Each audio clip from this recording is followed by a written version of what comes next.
وعلى آله وأصحابه الذين أوفوا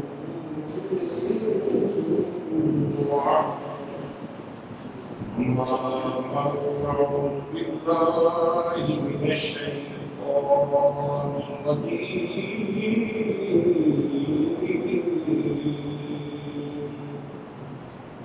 بسم الله الرحمن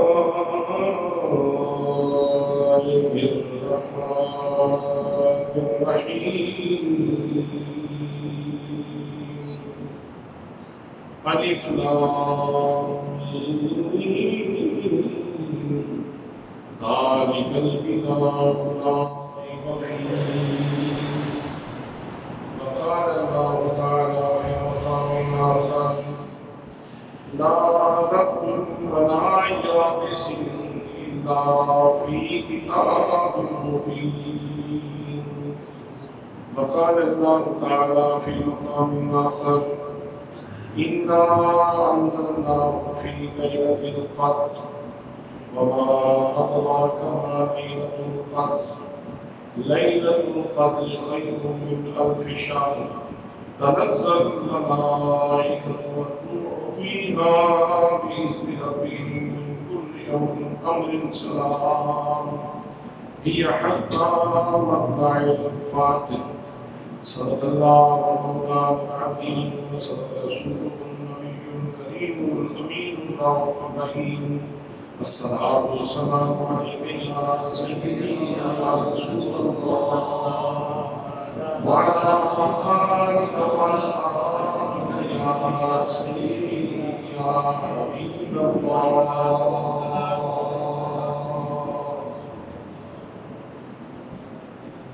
بہت زیادہ عزت و تعظیم و تکریم کے لائق میرے پیارے نبی صلی اللہ علیہ وآلہ وسلم کے پیارے غلاموں،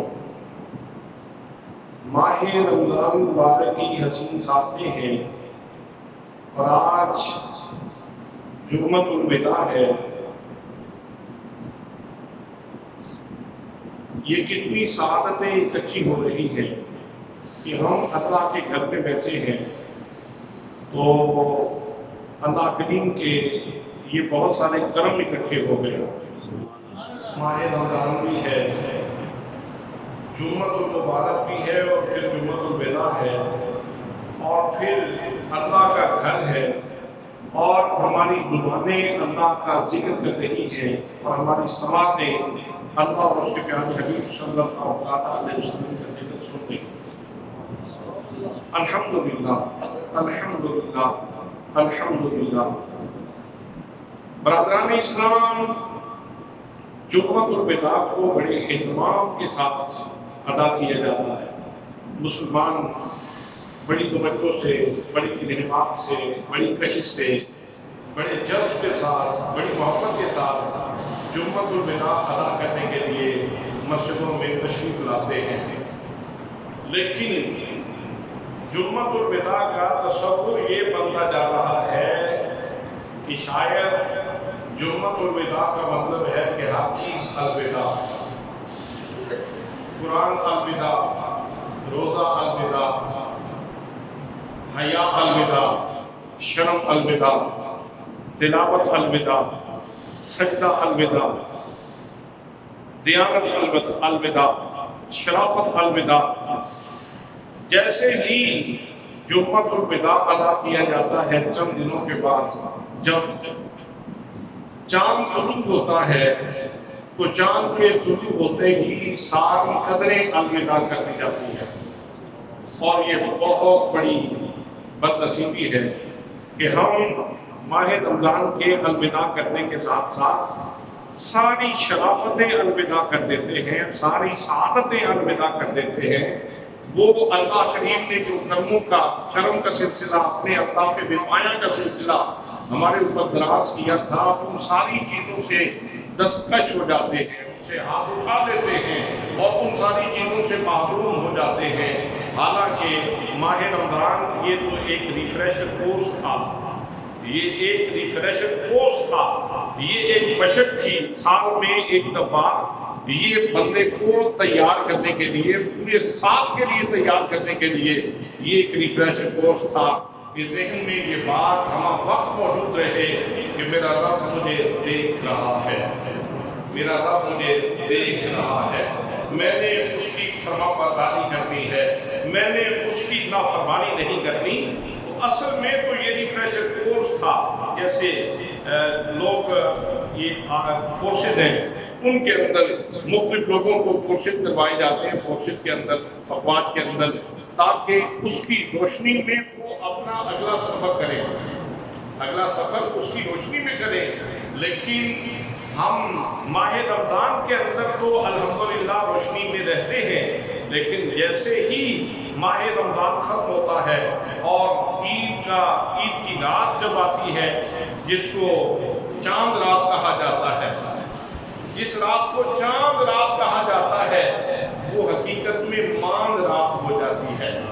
پچھلی کتنی راتیں عبادت کے ساتھ گزاری، اللہ کی بارگاہ میں روتے ہوئے گزاری۔ ہم نے دیکھا کتنے نوجوان ہیں کہ جب لیلۃ القدر کی شب آتی ہے، 21ویں ہو، 23ویں ہو، 25ویں ہو، 27ویں ہو، 29ویں ہو، تو ان راتوں کو تو وہ بچے روتے ہوئے نظر آتے ہیں، اللہ کی بارگاہ میں معافی مانگتے ہوئے نظر آتے ہیں۔ لیکن جیسے ہی چاند رات شروع ہوتی ہے تو چاند رات کے ساتھ ہی ساری صلاحیتیں اور سارے خیر کے جذبے مان پڑ جاتے ہیں، اور پھر وہی لڑکے وہ رات عشاء کی نماز بھی مسجد میں ادا کرنے کے لیے نہیں آتے اور فجر کی نماز سے بھی محروم ہو جاتے ہیں۔ آج ضرورت اس بات کی ہے کہ ہم جمعۃ الوداع کے موقع کے اوپر اپنے آپ سے یہ عہد کر لیں کہ ہم اس سعادت کے سفر کو جاری رکھیں گے۔ ہم نے اپنے رب کی نافرمانی نہیں کرنی ہے، ہم نے اپنے رسول صلی اللہ تعالیٰ علیہ وسلم کی نافرمانی نہیں کرنی ہے، ہم نے قرآن کی تلاوت کو نہیں چھوڑنا ہے، ہم نے اللہ کی بندگی کو نہیں چھوڑنا ہے، ہم نے اس کی بارگاہ میں جھکتے رہنا ہے، ہم نے اس کو راضی کرنے کے لیے تگو کرتے رہنا ہے۔ حضرات محترم، اگر تو آج ہم اپنے آپ سے یہ عہد کر لیتے ہیں، یہ ماہ رمضان کی جتنی گھڑیاں ہمارے پاس موجود ہیں، ان گھڑیوں میں ہم اپنے آپ کے ساتھ یہ پرومس کر لیتے ہیں، یہ وعدہ کر لیتے ہیں، تو پھر اللہ کے فضل سے، اس کی عنایت سے جب بندہ نیت کر لیتا ہے تو اللہ کریم خیر کے قافلے اس کی طرف روانہ کر دیتا ہے اور اس کو اللہ کریم پھر توفیقات سے بھی نواز دیتا ہے۔ بس ضرورت اس بات کی ہے کہ انسان نیت کر لے۔ نبی کریم صلی اللہ تعالیٰ علیہ وسلم کا ارشاد گرامی ہے، نیت المؤمن خیر من عملہ، کہ بندہ مومن کی نیت یہ اتنی اچھی چیز ہے کہ یہ اس کے عمل سے بھی بہت اچھی چیز ہے، یہ اس کے عمل سے بھی بہت اچھی چیز ہے۔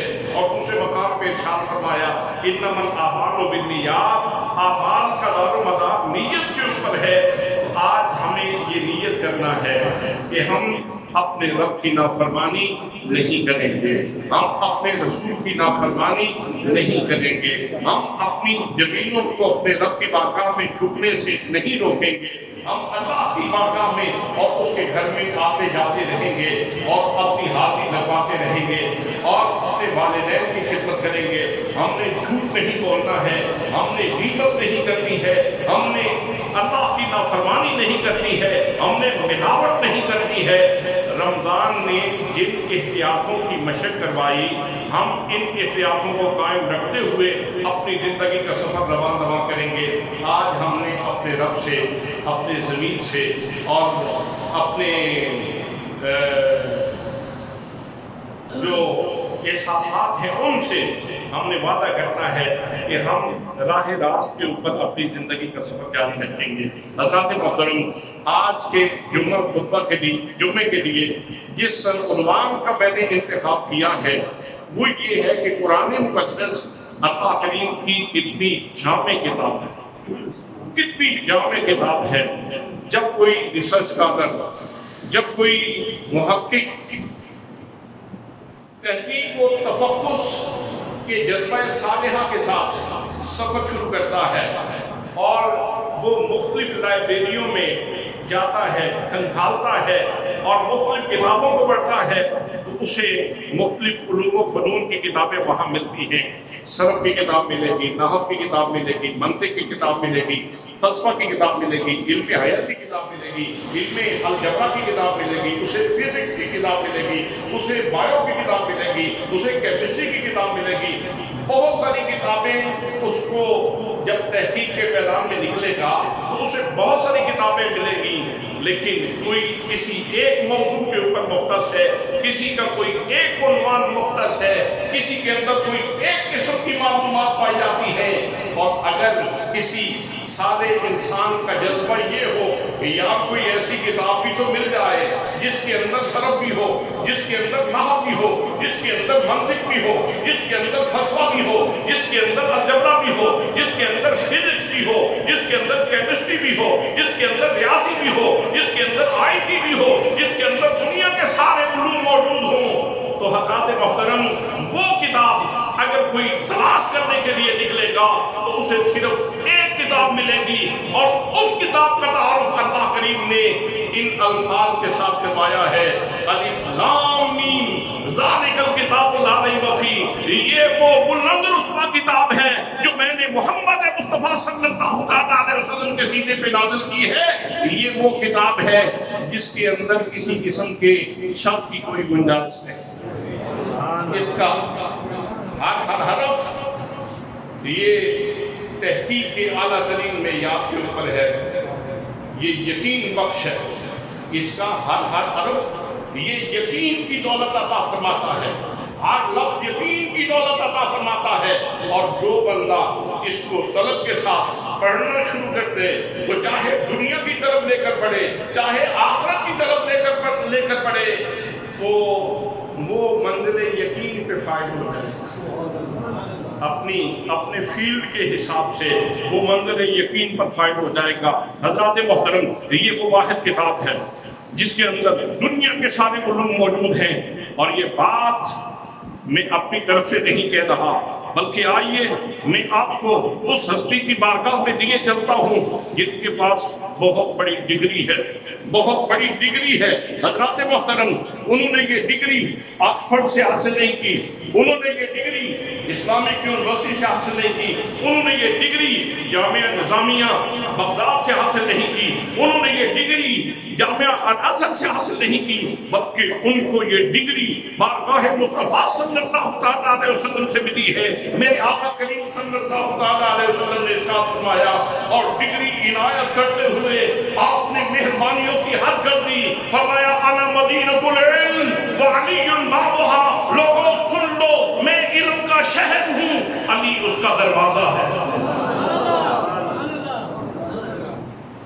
آپ بہت ساری ڈگریوں والے لوگوں کو دیکھیں گے، ڈگری ہولڈر تو بہت سارے ملیں گے، لیکن اس اتنی شاندار ڈگری، اتنی مسترد ڈگری، اتنی مقام والی ڈگری، اتنی حیثیت والی ڈگری کہ نبی مکرم صلی اللہ علیہ وسلم ارشاد فرماتے ہیں، اللہ کے محبوب ارشاد فرماتے ہیں، انا مدینۃ العلم، میں علم کا شہر ہوں، میرا علی اس کا دروازہ ہے. علی اس کا، پیار سے بولے، علی اس کا، علی اس کا دروازہ ہے.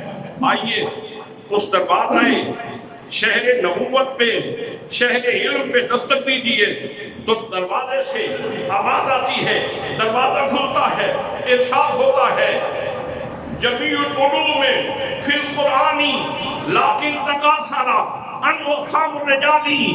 فرماتے ہیں لوگوں، تمام کے تمام علوم قرآن مقدس کے اندر موجود ہیں. اگر کوئی بندہ کسی علم کی کنہ تک نہ پہنچ سکے، حقیقت تک نہ پہنچ سکے، تو اس کے فہم کا قصور ہوگا، قرآن کا قصور بھی. اس کے فہم کا قصور ہو سکتا ہے، قرآن کا قصور نہیں ہوگا. حضرت علی المرتضیٰ شیر خدا رضی اللہ تعالیٰ عنہ آپ ارشاد فرماتے ہیں، یہ اتنی جامع کتاب ہے. اور پھر ایک موقع پہ ارشاد فرماتے ہیں، لو تکلمت علی الفاتحۃ لحملت 70 بعیرا.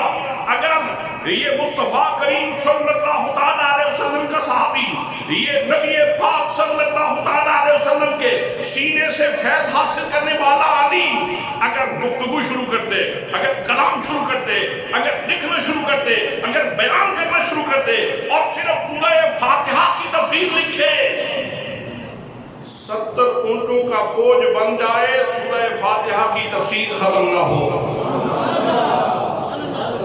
سبحان اللہ۔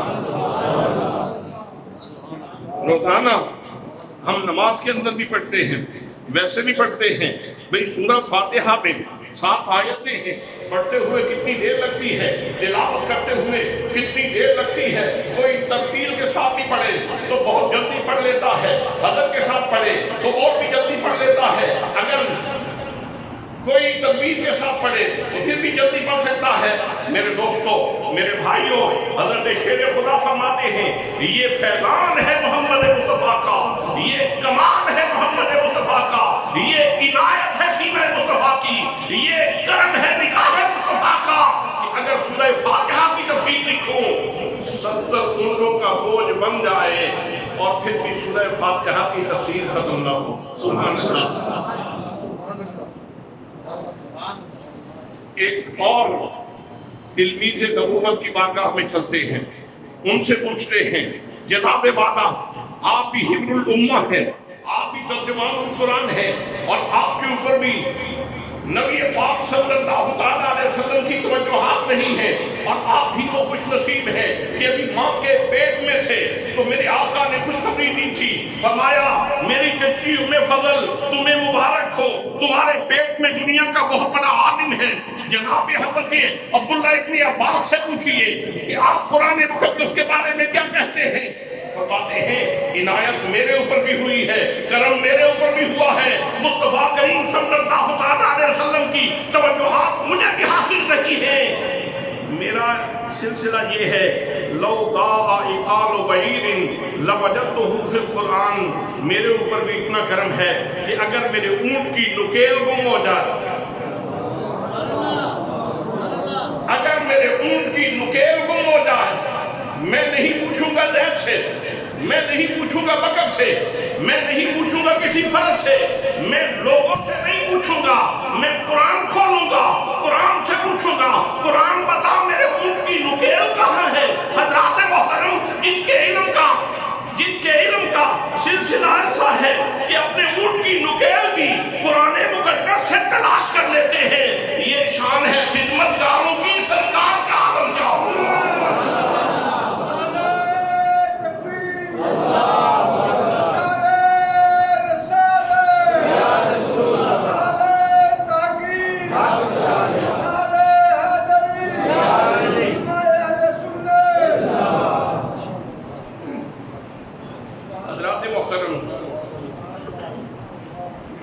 قرآن مقدس وہ جامع ترین کتاب ہے جس کے اندر دنیا کے سارے علوم موجود ہیں۔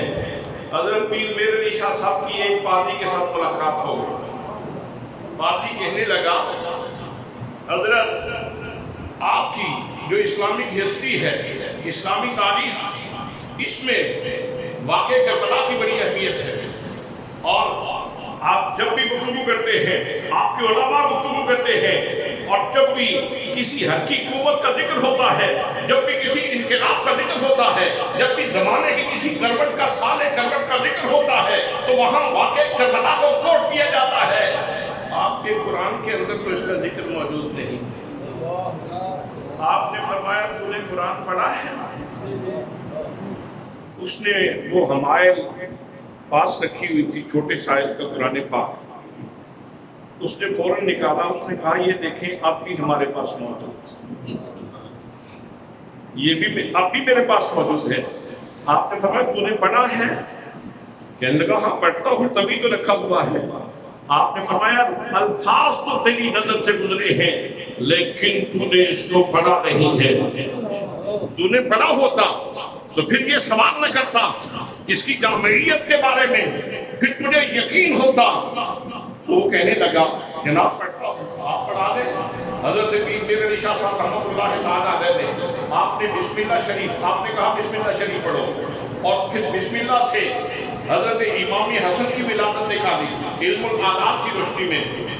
امام حسین کی ولادت نکالی، ان کی زندگی کے مختلف واقعات نکالے، اور مختلف واقعات ذکر کرنے کے بعد آپ نے ارشاد فرمایا قاضی صاحب یہ تو تمہید ہے، یہ تو اجمال ہے، آگے چلیں گے تو پتہ نہیں کتنی تفصیلات میں مل جائیں گے۔ وہ بالکل جاہل نہیں تھا، پڑھا لکھا آدمی تھا، حضرات محترم علم آداب سے وہ بھی واقف تھا۔ جب حضرت پیر میر علی شاہ صاحب رحمت اللہ تعالیٰ علیہ، جن کو اللہ کریم کی تائید نصیب ہوتی ہے، جن کے اوپر مصطفیٰ کی نظر ہوتی ہے، ان کے دیکھنے کے انداز بھی لوگوں سے مختلف ہوتے ہیں، ان کے بیان کرنے کے انداز بھی لوگوں سے مختلف ہوتے ہیں۔ جب حضرت پیر میر علی شاہ صاحب رحمت اللہ تعالیٰ علیہ نے حقائق کھولے، دقائق کھولے، جب قرآن کا خزینہ کھولا، گنجینہ کھولا، کہنے لگا حضرت پڑھتا تو میں روز ہوں، لیکن واقعی جس طرح آپ لوگ تعمق رکھتے ہیں، جتنی گہرائی آپ رکھتے ہیں اتنی گہرائی لوگوں کے پاس موجود نہیں ہے، اتنی گہرائی عام لوگوں کے پاس موجود نہیں ہے۔ حضرات محترم قرآن وہ جامع کتاب ہے جس کے اندر دنیا کے خزینے اور دنیا کے خزینے موجود ہیں۔ میرے دوستوں، میرے بھائیوں، اور یہ قرآن کا اپنا بھی دعویٰ ہے لا رتب ولا یابس الا فی کتاب مبین۔ ہر تک کا علم بھی قرآن مقدس کے اندر موجود ہے، ہر خشک کا علم بھی قرآن پاک کے اندر موجود ہے۔ لا اصغر من ذلک ولا اکبر الا فی کتاب مبین۔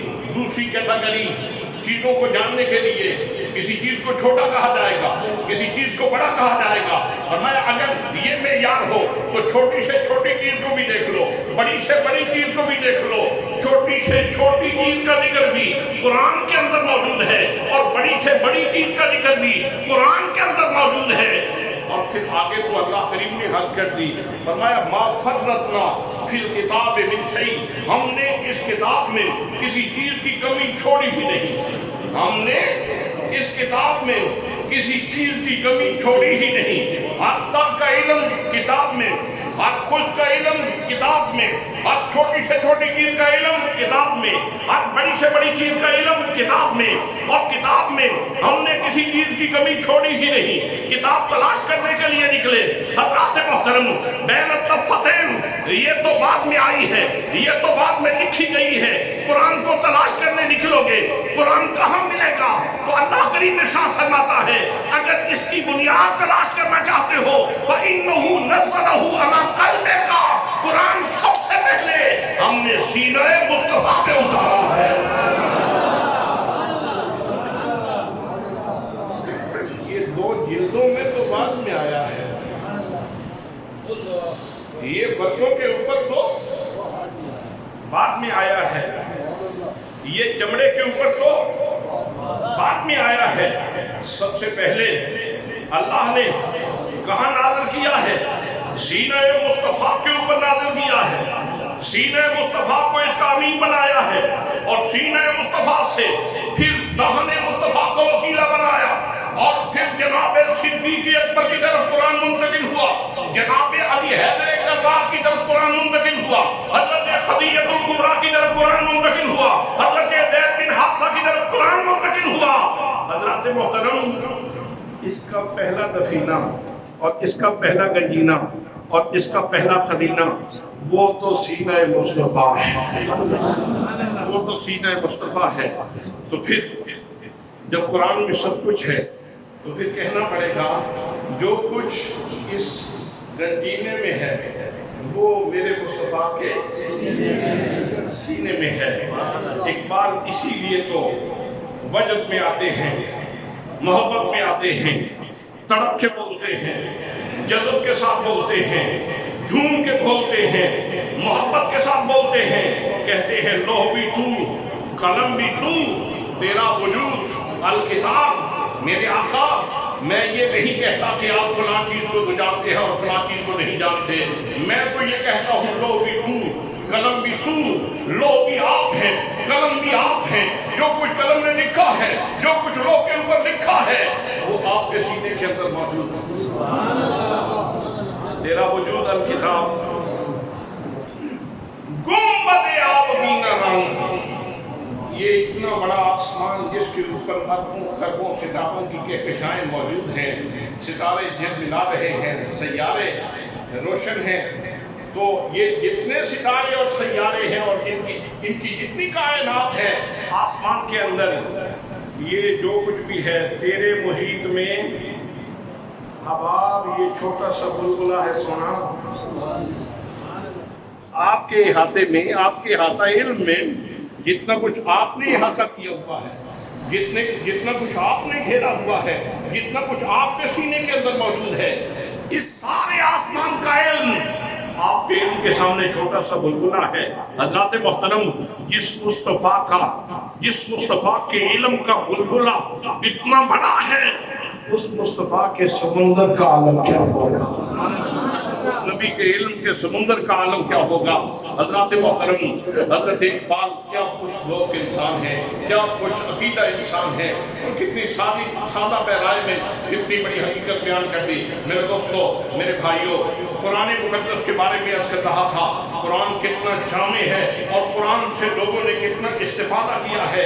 آج کے دور میں ایک جنگ جاری ہے، ہر بندہ دوسرے کے اوپر غلبہ پانے کے لیے پت توڑ رہا ہے، ایک اسٹیٹ، ایک ملک دوسرے ملک کے اوپر غلبہ پانے کے لیے پت توڑ رہا ہے، اور مختلف لوگوں کو دھمکیاں دے رہے ہیں۔ جیسے یورپی پارلیمنٹ میں پچھلے دنوں ایک میٹنگ ہوئی، قرارداد پاس کی گئی، ہم پاکستان کے ساتھ اقتصادی بائیکاٹ کریں گے اور اس کو ہم معاشی طور پہ مفلوج کر دیں گے۔ یہ لوگ دھمکیاں دیتے رہتے ہیں، لیکن میرے بھائیوں، میرے دوستو، یاد رکھو، قرآن مقدس نے عالمگیر غلبے کا راز اپنے سینے میں بیان کیا ہے۔ کاش یہ قوم قرآن مقدس کو پڑھتی، کاش یہ قوم قرآن مقدس کو پڑھتی، کاش کہ ہمارے ریسرچ سینٹرز میں قرآن مقدس کو بطور ریسرچ بک کے طور پہ پڑھا جاتا، تحقیق کی کتاب کے طور پہ پڑھا جاتا ہے۔ آج جب امریکہ دنیا کو آنکھیں دکھا رہا ہے، آج جب یورپ دنیا کا چودھری بنا ہوا ہے، تو کیا ایسا ممکن ہے کہ امت مسلمہ کو عروج مل جائے، امت مسلمہ کو وقار مل جائے، امت مسلمہ کی مخلوق الحالی ختم ہو جائے، امت مسلمہ کی یہ نکبت ددگی ختم ہو جائے، امت مسلمہ کی یہ کاسل ایسی ختم ہو جائے؟ وہ حضرات محترم، قرآن نے اس راز کو بیان کیا ہے۔ قرآن کہتا ہے وَأَنزَلْنَا الْحَدِيدَ فِيهِ بَأْسٌ شَدِيدٌ، فرمایا لوگو، ہم نے لوہا پیدا کیا ہے، اس کے اندر شدید روب ہے، اس کے اندر شدید روب ہے۔ وَأَنزَلْنَا الْحَدِيدَ فِيهِ بَأْسٌ شَدِيدٌ وَمَنَافِعُ لِلنَّاسِ، اور اس کے اندر لوگوں کے لیے بہت ساری منفعت کی چیزیں ہیں، نفع کی چیزیں اس لوہے کے اندر موجود ہیں۔ حضرات محترم، لوہے کو استعمال کرنے کو ایٹامک انرجی کہا جاتا ہے۔ جو ملک جس نے بہتر سے بہتر انداز میں لوہے کو استعمال کیا ہے، اس نے دنیا کے اوپر غلبہ پایا ہے۔ کسی دور میں جب لوہا تلوار کی صورت میں تھا، اس وقت بھی اس کے اندر روب موجود تھا۔ کسی دور میں جب لوہا ٹینک کی صورت میں آیا، اس وقت بھی اس کے اندر روب موجود تھا۔ جب لوہے نے توپ کی صورت اختیار کی، تو پھر بھی اس کے اندر روب موجود تھا۔ اور جب آج ایٹم بم بن گئے ہیں، تو آج بھی لوہے کے اندر روب موجود ہے۔ اور یہ راز کس نے کھولا؟ یہ راز کس نے بتایا؟ یہ راز اللہ کی کتاب قرآن مقدس نے بتایا، قرآن مقدس نے بتایا ہے۔ حضرات، میں پوچھنا چاہتا ہوں، کل جب امریکہ بہادر حملہ کر رہا تھا عراق کے اوپر، عراق کی ستیہ ناش کر دی اس نے، لیکن ایران کیوں بچا ہوا ہے؟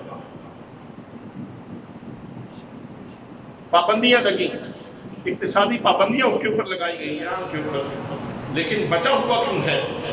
اس کے اوپر حملہ کیوں نہیں ہوا؟ وہ ان کا ترنمادا کیوں نہیں بن سکا؟ اس لیے کہ اس کو پتا ہے کہ ایران یہ بہت بڑی ایٹمی پاور ہے، یہ بہت بڑی ایٹمی پاور ہے میرے دوستو۔ اس لیے کفر کے سامنے جو سد سکندری کھڑی ہے، جو رکاوٹ کھڑی ہے، جو حجاب کھڑا ہے، وہ لوہے کا استعمال کھڑا ہے، وہ ایٹمی پاور کھڑی ہے۔ اگر ایران کے پاس ایٹمی پاور نہ ہوتی تو جس طرح اس نے عراق کے اوپر حملہ کیا تھا، جس طرح اس کو ترنے والے کے طور پہ اس نے نگل لیا تھا، ایسے ہی ایران کے اوپر بھی حملہ کر دیتا۔ اور پھر ایک اور مثال دیکھیں، ابھی اپنے جانب شمال دیکھیں، یہ افغانستان ہے، اس کے اوپر حملہ ہوا، پاکستان کیوں بچا ہوا ہے؟ پاکستان کو کیوں نہیں چھیڑا گیا؟ حالانکہ پاکستان کے بارے میں بھی ان کا ذہن صاف نہیں ہے۔ عالم کفر کو جو سب سے زیادہ چبھتا ہے وہ پاکستان چبھتا ہے، اس لیے کہ یہ سرزمین ہے صوفیاء کی، یہ اہل ادب کی، اہل محبت کی۔ حضرات محترم، قرآن پڑھا تو پوری زمین کے اوپر جاتا ہے، لیکن قرآن کو جس ادب اور آداب سے قرآن مقدس کے ساتھ معاملات کیے جاتے ہیں، یہ سرزمین پاکستان کو شرف حاصل ہے۔ یہ ادب والوں کی سرزمین ہے، ادب والوں کی سرزمین ہے۔ ابھی یورپین یونین میں یہی تو بات ہو رہی تھی کہ ان گستاخیوں پہ سعودیہ کیوں نہیں چیخا، ان گستاخیوں پہ کویت کیوں نہیں بولا، ان گستاخیوں پہ دیگر ممالک جو مسلمان ممالک کہلاتے ہیں وہ کیوں نہیں بولے؟ چند بندے بولے، ایک رجب طیب اردگان بولا، ایک پاکستان کی عوام بولی، پاکستان کے لوگ بولے۔ صرف یہ دھرتی ہی کیوں بولتی ہے؟ اس لیے کہ حضرات محترم، یہ اہل ادب کے نگاہ کے پروردہ ہیں، اور ان کو صوفیاء نے اسلام کی دولت دی ہے، اور ان کو یہ بتلایا ہے کہ نماز روزے میں کمی ہو تو اللہ کریم معاف فرما دیتا ہے، نبی کی عزت میں کمی ہو تو اللہ تعالیٰ بالکل معاف نہیں فرماتا۔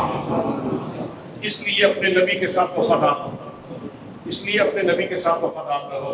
آمدن بسر مطلب میں عرض کر رہا تھا، جن کے پاس لوہے کا استعمال بہتر سے بہتر موجود ہے وہ بچے ہوئے ہیں۔ آپ کا پاکستان بھی اسی وجہ سے بچا ہوا ہے کہ پاکستان ایٹمی پاور ہے۔ اللہ کا فضل کی مختلف صورتیں ہیں، اور یہ ایٹمی پاور ہونا یہ بھی اللہ کا فضل ہے، یہ بھی اللہ کا فضل ہے۔ یہ الگ بات ہے، تحفہ دینے والے کو ہم نے ٹی وی پہ کہا تم اس جرم کی معافی مانگو پوری دنیا سے۔ یہ بھی ہماری تاریخ کا بھیانک خوفناک بات ہے کہ ہم نے ڈاکٹر عبدالقدیر خان کو ٹی وی سکرین پہ بٹھا کے کہا کہ تم معافی مانگو، میں نے یہ جرم کیا ہے، مجھے یہ نہیں کرنا چاہیے تھا۔ یہ الگ بات ہے، لیکن حضرات محترم، قرآن کہتا ہے وَأَنزَلْنَا الْحَدِيدَ فِيهِ بَأْسٌ شَدِيدٌ، ہم نے اس لوہے کے اندر روب رکھا ہے، وَمَنَافِعُ لِلنَّاسِ، اور اس کے اندر لوگوں کے لیے منافع رکھے ہیں۔ تو اس لیے قرآن کا راز یہ ہے کہ لوہے کو جتنا بہتر طریقے سے استعمال کیا جائے گا اتنا اس قوم کو روب نصیب ہوگا، اتنا اس قوم کو روب نصیب ہوگا۔ آپ پوری دنیا کا سروے کر لیں، جن لوگوں کے پاس لوہے کا استعمال بہتر سے بہتر انداز میں موجود ہے ان کی پوزیشن کیا ہے، اور جنہوں نے اس طرح توجہ نہیں دی آج وہ اپنی حفاظت کے لیے بھی بھیک مانگ رہے۔ سعودیہ کیا بھیک نہیں مانگ رہا؟ کویت کیا بھیک نہیں مانگ رہا؟ کیا ان کے پاس وسائل کی کمی تھی؟ کیا ان کے پاس اللہ کے خزانوں کی کمی تھی؟ لیکن یہ عیاشیوں میں ڈوبے رہے، یہ عیاشیوں میں ڈوبے رہے، انہوں نے اپنے دفاع کے اوپر توجہ نہیں دی، اور آج کاسا لیس بنے ہوئے ہیں۔ آج ان کو مجبوراً گیتا اور رامائن اپنے سلیبس میں شامل کر کے پڑھانا پڑ رہی ہے۔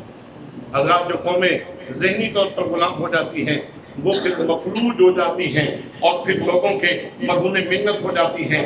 آمدن بسر مطلب میں کر رہا تھا، قرآن اتنی جامع کتاب ہے کہ اس کے اندر عالمگیر غلبے کا راز موجود ہے۔ ہم اس کو شفا کے لیے پڑھتے ہیں، ہم اس کو برکت کے لیے پڑھتے ہیں، ہم اس کو رحمت کے لیے پڑھتے ہیں، ہم اس کو ثواب کے لیے پڑھتے ہیں۔ یہ ثواب کے لیے بھی پڑھنے کی چیز ہے، یہ رحمت کے لیے بھی پڑھنے کی چیز ہے، یہ برکت کے لیے بھی پڑھنے کی چیز ہے، لیکن ساتھ ہی ساتھ یہ شفا کے لیے بھی پڑھنے کی چیز ہے۔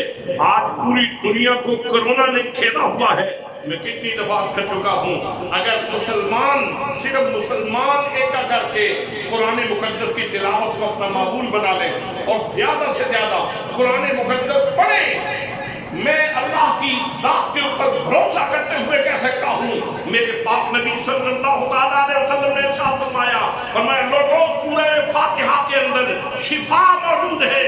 اگر ہم مسلمان بحیثیت مجموعی سارے کے سارے قرآن کی طرف رجوع کر لیں اور کہیں کہ ہمیں عالمی ادارہ صحت سے کوئی چیز نہیں لینے کی ضرورت، اس لیے کہ جو ویکسین آپ نے بنائی وہ ویکسین تو ابھی تک کارگر ہی نہیں ہوئی، نہ سوشل ڈسٹینس ختم ہوئے، نہ ماسک اترے، نہ لوگوں کی زندگی سے مشکلات گئیں، پھر ویکسین بنانے کا فائدہ کیا ہے؟ آؤ اس طرف لوٹ آؤ جس کے اندر شفا یقینی ہے اور وہ اللہ کی کتاب ہے۔ قرآن مقدس کو پڑھو، جتنا زیادہ قرآن پاک پڑھا جائے گا زحمت دور ہو جائے گی، اللہ کی رحمت آ جائے گی، بلا دور ہو جائے گی، وبا دور ہو جائے اور شفا آ جائے، شفا آ جائے۔ ہم تو روزانہ اس کا تجربہ کرتے ہیں، ہم تو روزانہ اس کا تجربہ کرتے ہیں۔ یہاں یہ جگہ نہیں ہے کہ میں یہاں بیٹھ کے اپنے تجربات کو شیئر کروں کہ کتنے لوگ اللہ کی کتاب سے شفا یاب ہوتے ہیں۔ ہم تو آج بھی کسی کو بخار تیز ہو جائے تو صرف ایک آیت لکھتے ہیں، قُلْنَا يَا نَارُ كُونِي بَرْدًا وَسَلَامًا عَلَىٰ إِبْرَاهِيمَ۔ سینکڑوں ہزاروں لوگوں پہ تجربہ کر چکا ہوں، یہ آیت لکھ کے پانی پلایا جاتا ہے، بخار اتر جاتا ہے۔ حضرات، اپنے یقین کو محکم کرنے کی ضرورت ہے، یقین کو مضبوط کرنے کی ضرورت ہے۔ قرآن مقدس کے اندر شفا موجود ہے۔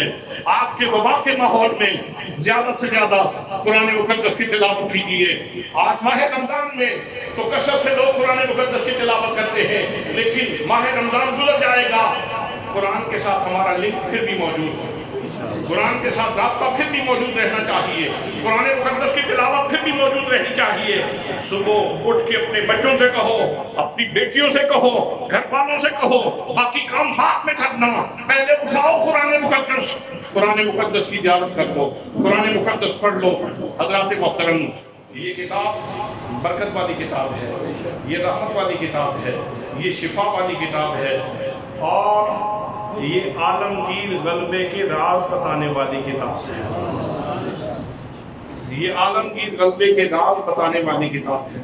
حضرات محترم، سائنس جس کو اپنی تحقیق کے اوپر بڑا ناز ہے، خلائی شکلیں چھوڑی گئیں، بڑا ناز کیا، خلائی اسٹیشن بنا دیے، بڑا ناز کیا، لیکن حضرات یہ انسان کا فضا میں سفر، یہ راز کہاں سے حاصل کیا گیا؟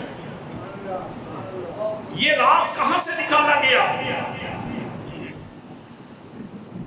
دنیا میں پہلا انسان جس نے خلا میں فضا میں سفر کیا، اس کا نام تھا اپالو 11، اور اس نے جب قرآن مقدس کا مطالعہ کیا تو قرآن پڑھا تو قرآن مقدس میں یہ موجود آیت پڑھی، یا معاشر الجن والانس ان استطعتم ان تنفذوا من اقطار السماوات والارض فانفذوا لا تنفذون الا بسلطان۔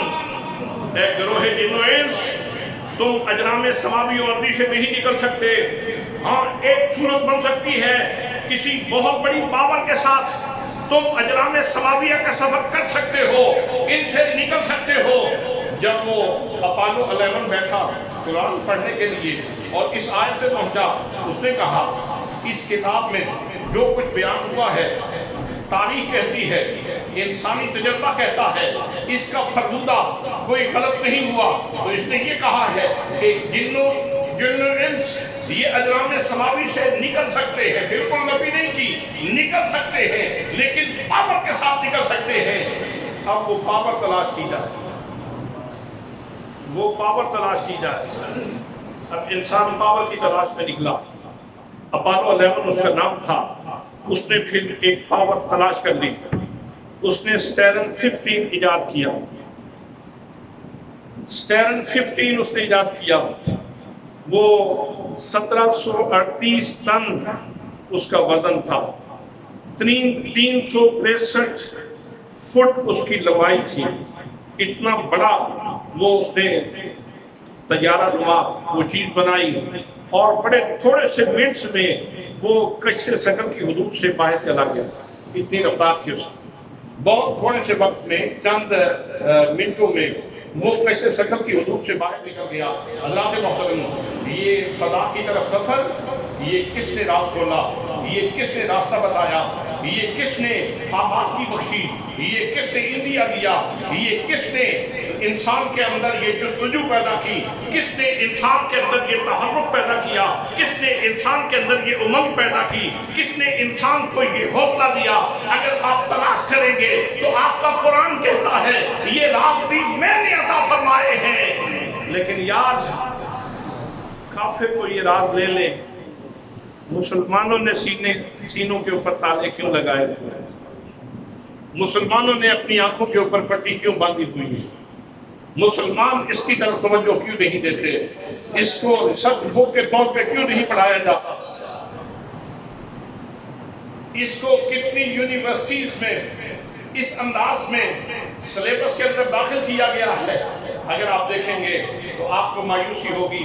حضرات محترم، ہم نے قرآن مقدس کے ساتھ وہ سلوک نہیں کیا جو کرنا چاہیے تھا، جو اس سے استفادہ کرنا چاہیے تھا، ہم نے وہ استفادہ نہیں کیا۔ اسی لیے تو اقبال قلندر لاہوری اپنی اس قوم کی محرومی کا ذکر کرتے ہوئے اور ان کی مفروق الحالی کا ذکر کرتے ہوئے کہتے ہیں، درس قرآن اگر ہم نے نہ بلایا ہوتا، یہ زمانہ نہ زمانے نے دکھایا ہوتا۔ درس قرآن اگر ہم نے نہ بلایا ہوتا، یہ زمانہ نہ زمانے نے دکھایا ہوتا۔ حضرات محترم، یہ راز قرآن مقدس کی عطا فرمودہ ہے۔ آئیے ایک اور بات آپ کے ساتھ شیئر کرنا چاہتا ہوں۔ قرآن مقدس میں سورہ الرحمن کے اندر موجود ہے، مرج البحرین یلتقیان بینہما برزخ لا یبغیان فبأی آلاء ربکما تکذبان۔ اللہ نے دو بحر جاری فرمائے، دونوں باہم ملتے ہیں، لیکن دونوں کے درمیان برزخ موجود ہے، رکاوٹ موجود ہے، پردہ موجود ہے، ایک دوسرے پر تجاوز نہیں کرتے۔ شاہ فیصل کا معالج تھا مورس بقائے، پہلے نان مسلم تھا، پھر قرآن پڑھ کے وہ مسلمان ہوا، قرآن کی تحقیقات پڑھ کے مسلمان ہوا۔ آپ نیند دور کرنے کے لیے سبحان اللہ کہتے ہیں۔ نعرہ تکبیر، نعرہ رسالت، نعرہ تحقیق، نعرہ حیدری، نعرہ غوثیہ، پیر محمد اسلم رضوی صاحب۔ مسجد کا ماحول بھی ہو، اے سی بھی لگا ہوا ہو، کوئی چھیڑنے والا بھی نہ ہو، نیند تو آتی ہے، روزہ بھی رکھا ہوا ہو، اور پہلی عادت بھی یہ ہو کہ دن کو ریسٹ بھی بھرپور طریقے سے کریں تو نیند تو آ جاتی ہے۔ لیکن میں نے کہا ذرا آپ کو چٹکی نون آپ کے جسم سے، تاکہ آپ کو بیدار ہونے کا موقع ملے، تو میں اس کر رہا تھا۔ پروفیسر مورس بقائے، اس نے کتاب بھی لکھی تھی، بائبل قرآن اینڈ سائنس، آج کل اس کا اردو ترجمہ بھی موجود ہے، میرے پاس بھی وہ کتاب موجود ہے۔ حضرات محترم، اس کا ایک دوست تھا کیپٹن کوسٹیو، وہ ایک دن اس کے پاس آیا، آ کے کہنے لگا، بھائی ہم نے ایک عجیب چیز کی تحقیق کی ہے، ہم نے ایک جہان دریافت کر دیا ہے، ایک انوکھی چیز ہمیں ملی ہے۔ جب لارڈر کے مقام پہ دو سمندر باہم ملتے ہیں، جس کو جبل طارق کہا جاتا ہے، دو سمندر باہم ملتے ہیں، لیکن حیرانگی ہوئی جب ہم وہاں پہنچے، ہم نے دیکھا دو سمندر چل رہے ہیں، دونوں کا نمکیاتی تناسب الگ الگ ہے، ایک طرف میٹھا پانی ہے، دوسری طرف نمکین پانی ہے، دونوں کا درجہ حرارت ٹمپریچر دونوں کا مختلف ہے، ایک طرف گرم پانی چل رہا ہے، دوسری طرف ٹھنڈا پانی چل رہا ہے۔ ہم حیران ہوتے ہیں، اگر گلاس کے اندر ٹھنڈا پانی ڈالا جائے، ساتھ گرم پانی ڈالا جائے، دونوں مکس اپ ہو جاتے ہیں، دونوں مکس ہو جاتے ہیں، ایک نیا ذائقہ اور ایک نیا ٹمپریچر وجود میں آتا ہے۔ اگر میٹھا اور نمکین ڈالیں تو ایک نیا ذائقہ وجود میں آتا ہے، لیکن یہاں عجیب بات ہے، پانی کی فراوانی ہے، پانی کی کثرت ہے، پانی اپنی پوری آب و تاب سے بہہ رہا ہے، دو سمندر آپس میں ملتے ہیں، لیکن دونوں کا نمکیاتی تناسب الگ الگ ہے، دونوں کا ٹمپریچر الگ الگ ہے، دونوں کی گرمی اور سردی یہ الگ الگ ہے، دونوں کے ذائقے مختلف ہیں، دونوں آپس میں ملتے نہیں۔ عجیب چیز ہمیں ملی کائنات کی۔ اس نے کہا تم بھولے ہو، تم آج اس نتیجے پہ پہنچے ہو، میں تو بہت پہلے قرآن سے یہ راز پا چکا ہوں، میں تو بہت پہلے قرآن مقدس سے یہ راز پا چکا ہوں۔ میرے رب نے ارشاد فرمایا مرج البحرین، اللہ نے دو سمندر جاری فرمائے، مرج البحرین یلتقیان، دو سمندر ہیں ملتے ہیں باہم۔ بھائی سمندر پانی کی چیز ہے، دونوں سمندر ملتے ہیں باہم، لیکن بینہما برزخ، ان دونوں کے درمیان حجاب موجود ہے، رکاوٹ موجود ہے، برزخ موجود ہے، ایک دوسرے کے اوپر تجاوز نہیں کرتے۔ جب یہ بات کہی تو ساتھ ہی یہ بھی ارشاد فرما دیا فَبِأَيِّ آلَاءِ رَبِّكُمَا تُكَذِّبَانِ، اے گروہ جن و انس، تم اللہ کی کون کون سی نعمت کو جھٹلاؤ گے؟ اس کا مطلب یہ ہے کائنات کو دیکھو اور مجھے پالو۔ تکبیر، نعرہ رسالت، نعرہ تحقیق، نعرہ حیدری، نعرہ غوثیہ، اہل سنت۔ علم میں قیمتی ہے، فضل میں قیمتی ہے، نالج میں قیمتی ہے، شعور میں قیمتی ہے، ادراک میں قیمتی ہے، وسعت میں قیمتی ہے، جامعیت میں بہت قیمتی ہے۔ یہ کتاب بہت قیمتی ہے، اس کے قیمتی ہونے کے، اس کے اہم ہونے کے بہت سارے پہلو ہیں، اور بہت سارے پہلوؤں سے میں اس کو جامع کہہ سکتا ہوں، لیکن میرے دوستوں، میرے بھائیوں، یہ سارے علوم کی جامع ہونے کے باوجود بھی میرے نزدیک اس کی اہمیت دو جہتوں سے بہت زیادہ واضح ہے، بہت زیادہ واضح ہے، اور وہ دو جہتیں یہ ہیں۔ پہلی جہت یہ ہے کہ یہ میرے معبود کا، میرے خدا کا کلام ہے، اور دوسری جہت یہ ہے کہ یہ سینہ مصطفیٰ سے مجھے ملی ہے، یہ سینہ مصطفیٰ سے ملی ہے۔ سبحان اللہ۔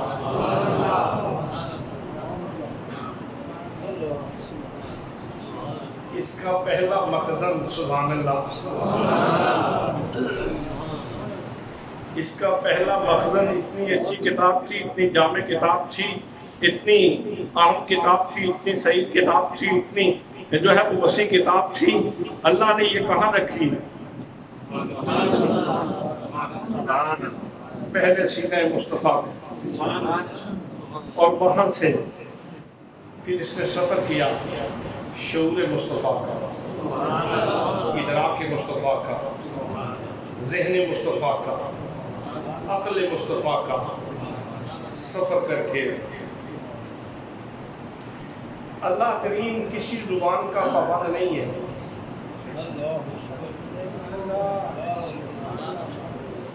اللہ کریم کسی زبان کا پابند نہیں، اس نے عربی میں کیوں نازل کی؟ اس لیے کہ محبوب کی زبان عربی تھی، اس کو عربی میں ملفوف کر کے، عربی میں ملفوف کر کے، عربی حروف کا لفافہ بنا کے، اس کے اندر کلام ڈال کے، سینہ مصطفیٰ میں ڈال کے، پھر میرے اور تیرے حوالے کر حضرات محترم، پھر ارشاد فرمایا اِنَّا أَنزَلْنَاهُ فِي لَيْلَةِ الْقَدْرِ، ہم نے اس جامع کتاب کو لیلۃ القدر میں اتارا ہے۔ وما ادراک ما لیلۃ القدر، اور تو یہ کیا معلوم کہ لیلۃ القدر کیا ہے؟ لیلۃ القدر خیر من الف شہر، یہ لیلۃ القدر جو ہے نا، یہ 1000 مہینوں سے بہتر ہے۔ جس رات میں قرآن آئے وہ 1000 مہینوں سے بہتر ہے، اور جس سینے میں قرآن آ جائے وہ 1000 سینوں سے بہتر ہے۔ اس لیے سعید ہیں وہ لوگ جن کے بچوں کو قرآن مقدس یاد ہے، جن کو خود قرآن پاک یاد ہے، اور اپنے سینے کو قرآن سے بالکل خالی نہیں رکھنا چاہیے، جتنی کوشش کر سکتے ہیں زیادہ سے زیادہ قرآن مقدس کی صورتیں یاد کریں، قرآن مقدس سے جو ہے وہ برکت حاصل کرنے کے لیے۔ حضرات محترم، الحمدللہ اللہ نے یہ جامع کتاب ہمیں عطا فرمائی، اور پھر یہ جو لیلۃ القدر ہے میں اس میں فرشتے بھی اتارتا ہوں، حضرت روح الامین بھی اترتے ہیں، اور وہ آ کے کرتے کیا ہے؟ من کل امر، آتے تو بہت سارے کاموں کے لیے ہیں، تمام کاموں کے لیے آتے ہیں، لیکن ایک کام اور بھی کرتے ہیں، سلام، مجھے آ کے سلام دیتے ہیں۔ وہ بندہ جو بیٹھا ہو اللہ کا ذکر کر رہا ہو، کھڑا ہو اللہ کا ذکر کر رہا ہو، قرآن کی صورت میں، ذکر کی صورت میں، درود کی صورت میں، تو فرشتے آتے ہیں اور وہ کسی کا سلام لے کے آتے ہیں۔ تو جتنی لیلۃ القدر کے جتنے امکانات اب باقی ہیں، یعنی آج رات پھر آگے 27ویں رات، 29ویں رات، تو کیا اس تلاش میں وقت گزارا جا سکتا ہے؟ میں کھڑا ہوں، بس کسی کا سلام آنے والا، اس کا نامہ بر آنے والا ہے، اس کا کوئی خط لے کے آنے والا، اور میرے ساتھ کوئی مصافحہ کرنے والا آنے والا، اور کسی کی واقعہ سے آنے والا۔ سبحان اللہ۔ یہ باقی جتنی دین راتیں ہیں، ان میں اس لذت کی طلب میں، اس سعادت کی طلب میں اور اس کی جستجو میں باقی وقت گزارا جا سکتا ہے۔ میرے دوستو، زندگی گزر جاتی ہے، سڑک کے اوپر کھڑے کھڑے اور بیٹھے بیٹھے لوگ بھی راتیں گزار دیتے ہیں۔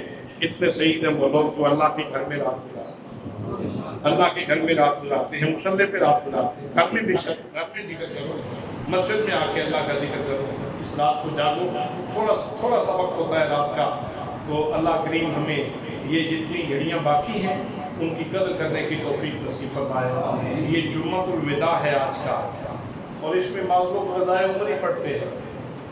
ویسے اللہ کی بارگاہ میں ایک آنسو بھی بعض اوقات سارے گناہوں کی معافی کے لیے کافی ہو جاتا ہے۔ بس پیار سے رونے کی کوشش کرنی چاہیے، پیار سے رونے کی کوشش کرنی چاہیے، اس کے پیار میں رونے کی کوشش کریں۔ لیکن یہ جو ہے نا کہ اتنے نفل پڑھیں گے تو یقیناً کوئی سند جاری ہو گئی ہے کہ سارے گناہ معاف ہو جائیں گے، پہلی نمازیں فارغ ہو جائیں گی، ایسی بات نہیں ہے۔ جو آپ کے ذمہ لازم ہے وہ آپ کے ذمہ لازم ہے، وہ فریضہ آپ نے ادا کرنا ہے۔ اس لیے جن کی پہلے نمازیں گزر گئی ہیں، قضا ہو گئی ہیں، وہ آئندہ اپنی جملہ نمازوں کے ساتھ ساتھ ایک ایک نماز کا اضافہ کر لیں، قضا نمازیں پڑھنے کا سلسلہ شروع کر دیں۔ اللہ کریم اس بات کے قادر بھی ہے کہ اللہ معاف بھی فرما دیتا ہے، لیکن بہرحال یہ قضائے عمری کا اس انداز میں جو تصور ہے یہ غلط ہے۔ اس طرح لوگوں میں غفلت پیدا ہوتی ہے، لوگ دین کی طرف نہیں آتے۔ ٹھیک ہے، ماہ رمضان میں ایک دفعہ قضائے عمری پڑھیں گے اور چھٹی ہو جائے گی، تو ایسی کوئی بات نہیں، ایسی کوئی بات نہیں ہے۔ میرے دوستوں، میرے بھائیوں، میرے عزیزوں، صدقہ فطر کے بارے میں پہلے شاید میں عرض کر چکا ہوں۔ 2 کلو گندم فی کس کے حساب سے، جتنے گھر میں افراد ہوں گے، چھوٹے بچے سے لے کر بوڑھے تک، فی کس کے حساب سے صاحب نصاب کے اوپر یہ جو صدقہ فطر ہے یہ دینا لازم ہے۔ اور اس کا فلسفہ بھی یہی ہے کہ عید کی خوشیوں میں غریبوں کو بھی شریک کریں، عید کی خوشیوں میں غریبوں کو بھی شریک کیا جائے، تو یہ وقت سے پہلے دے دیں تاکہ جن لوگوں کو دینا ہے وہ بھی اپنی خوشیوں کا اہتمام کر سکیں۔ یاد رکھنا، زکوٰۃ ہو یا صدقات اصول و فروع میں نہیں لگتے۔ اصول و فروع سے مراد باپ ہے، دادا ہے، پردادا ہے، نیچے بیٹا ہے، پوتا ہے، وہ ویسے ہی آپ کے زیر اثر ہے، ان کے ساتھ ویسے ہی آپ کا تعلق ایسا ہے کہ ان کے معاملات میں آپ کو دلچسپی رہنی چاہیے۔ بھائی کو دے سکتے ہیں، بہن کو دے سکتے ہیں، چچا ماموں، ان سارے رشتوں کو دے سکتے ہیں جو غریب ہوں۔ تو نماز عید انشاءاللہ کتنے بجے پڑھی جائے گی؟ انشاءاللہ 7 بجے پڑھ جائے. اس مسجد میں نمازیں انشاءاللہ 7 بجے ادا کی جائے. اللہ کریم آپ لوگوں کو سلامت رکھے اور ہمیشہ خوشیوں والی زندگی نصیب فرمائے اور آپ کو غم و آرام سے محفوظ فرمائے. اللہ کریم آپ لوگوں کے پیار کو سلامت رکھے. اس سارے شہر کی سعادتوں کو برکتوں کو اللہ پاک سلامت رکھے. ہر فرد کے اوپر اللہ پاک مہربانی فرمائے. اس ملک پاکستان کو اللہ کریم استحکام اور استقلال نصیب فرمائے. جب قبولیت کی کوئی گھڑی نصیب ہو مسلم امت کے عروج کے لیے، مسلم امت کے عروج کے لیے ضرور دعا مانگو. امت مسلمہ کے لیے ضرور دعا کیجیے.